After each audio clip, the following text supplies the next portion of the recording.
Snow देख के मियाँ के और बच्चे के तो 14 तबक रोशन हो गए। और धूप, स्नो के स्कूल कैंसिल हो गए, बसेस कैंसिल। सोचने वाली बात है कि ये घर वाले अब घर से बाहर कैसे आए। एक एक फुट स्नो पड़ गई, बेचारी स्ट्रगल हार्ड कर। ये मेरा बेसमेंट का डोर है, मैंने कहा आप लोगों को दिखाऊं, लेकिन देखें दरवाज़ा जो है फ्रीज़ हुआ हुआ, बड़ी मुश्किल से मेरे से खुला है। और ये रहा जादू। बाहर लड़ाई क्यों हो रही है? लड़ाई नहीं, ग्रीन एरिया का एक छोटा सा पार्ट होता है, सारी ट्रैफिक जैम हो रही थी, उसकी वजह से हो रहा था। You guys are must be tired today. Oh yeah, it's been a long one. How many houses you did? Maybe 20 so far. 20? इतनी स्नो का पॉसिबल नहीं है कि खुद क्लीन कर सकते हैं, तो बंदा हायर किया कर दो या कुछ इस तरह से। हमारे ये जो फ्लावर बेड्स हैं, क्यारियाँ, हार्श वेदर है, देखें ज़िंदगी के काम नहीं रुकते। ये देखें मेरी हाइट के जितनी माउंटेन बन गई है इसके ऊपर, बे इंतहा सर्दी हो रही है। मेरे हाथ देखें कैसे हो गए सर्दी से।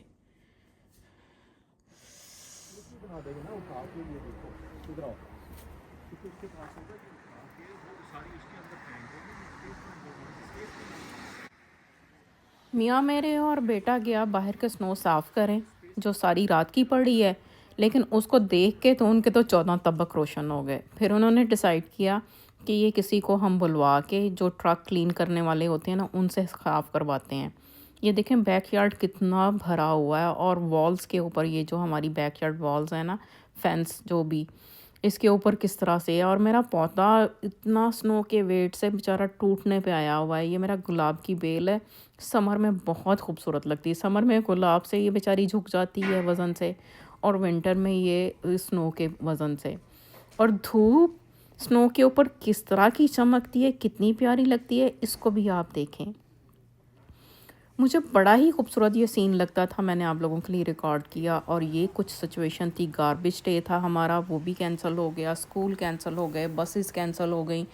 तकरीबन आप कह सकते हैं कि पूरा शहर जो है वो जाम होके रह गया था, सब कुछ बंद हो गया। और लोग देखें आपके सामने किस तरह से स्ट्रगल कर रहे हैं। कार तो इस तरह से है ना जैसे उसने एक ना वो बुर्का पहना हुआ है, आपको अपनी गाड़ी नहीं मिलती। सोचने वाली बात है कि ये घर वाले अब घर से बाहर कैसे आएंगे। स्टेयर्स भी गायब हैं, गराज डोर से भी गायब है। ये जितनी स्नो आपको यहाँ पे नीचे पड़ी हुई नज़र आती है, इतनी ही स्नो मिडनाइट में मेरे मियाँ साहब जो हैं साफ़ करके आए थे, साइडों पे गिरा के आए थे। और गाड़ियों की छतों पे से तो पहले निकाल के फिर इन गाड़ियों को हम बाहर निकालेंगे, और उसके बाद वो स्नो रिमूवल जो ट्रक है उसको क्लीन करेगा। लेकिन इन गाड़ियों को निकालने के लिए भी उसका हमें वेट करना पड़ रहा है, क्योंकि आगे से रास्ता पहले वो क्लियर करेगा तो फिर ये कार्स आउट होंगी, और फिर हमारा बाकी का ड्राइववे साफ़ होगा।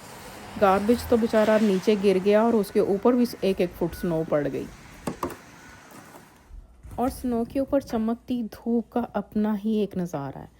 रात को भी ये इतनी रोशन हो जाती है, यूँ लगता है जैसे डे। और ये नेबर, मैंने आपका जैसे कब अपने पिछले व्लॉग में भी बताया कि मेरे नेबर में जस्ट 3 लेडीज़ हैं, इनकी माँ और 2 बेटियाँ बेचारी स्ट्रगल हार्ड कर रही हैं। अक्सर ये भी किसी को बुलवा के साफ़ करवाती हैं, लेकिन आज खुद से कर रही थी। बादल इतने खूबसूरत लग रहे थे, ये व्यू इतना प्यारा था। हम लोग वेट कर रहे थे कि स्नो रिमूवल ट्रक आए, लेकिन वो आते आते उसने हमारा तकरीबन ऑलमोस्ट मगरिब टाइम कर दिया। उसको जब कॉल करते थे वो एवरी 15 मिनट का कह के और फिर नहीं आता था। ये बैकयार्ड में जाने का रास्ता, फेंस आधी आधी डूबी हुई है स्नो में। ये मेरा बेसमेंट का डोर है, मैंने कहा आप लोगों को दिखाऊं, लेकिन देखें दरवाज़ा जो है फ्रीज़ हुआ हुआ, बड़ी मुश्किल से मेरे से खुला है।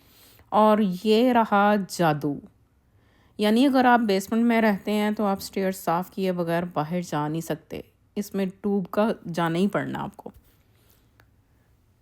ये बंद है, हम लोग यूज़ नहीं करते, बस बच्चों के जब फ्रेंड्स आते हैं तब यूज़ करते हैं इसको।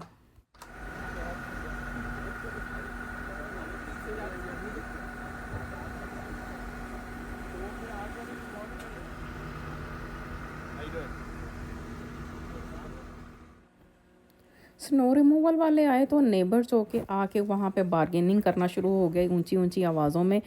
इंडियंस थे, अब हिंदी बोल रहे थे, और अंदर बैठे मेरे बच्चे पूछ रहे थे कि बाहर लड़ाई क्यों हो रही है। लड़ाई नहीं हो रही थी, लेकिन वो लोग इनके साथ बार्गेनिंग कर रहे थे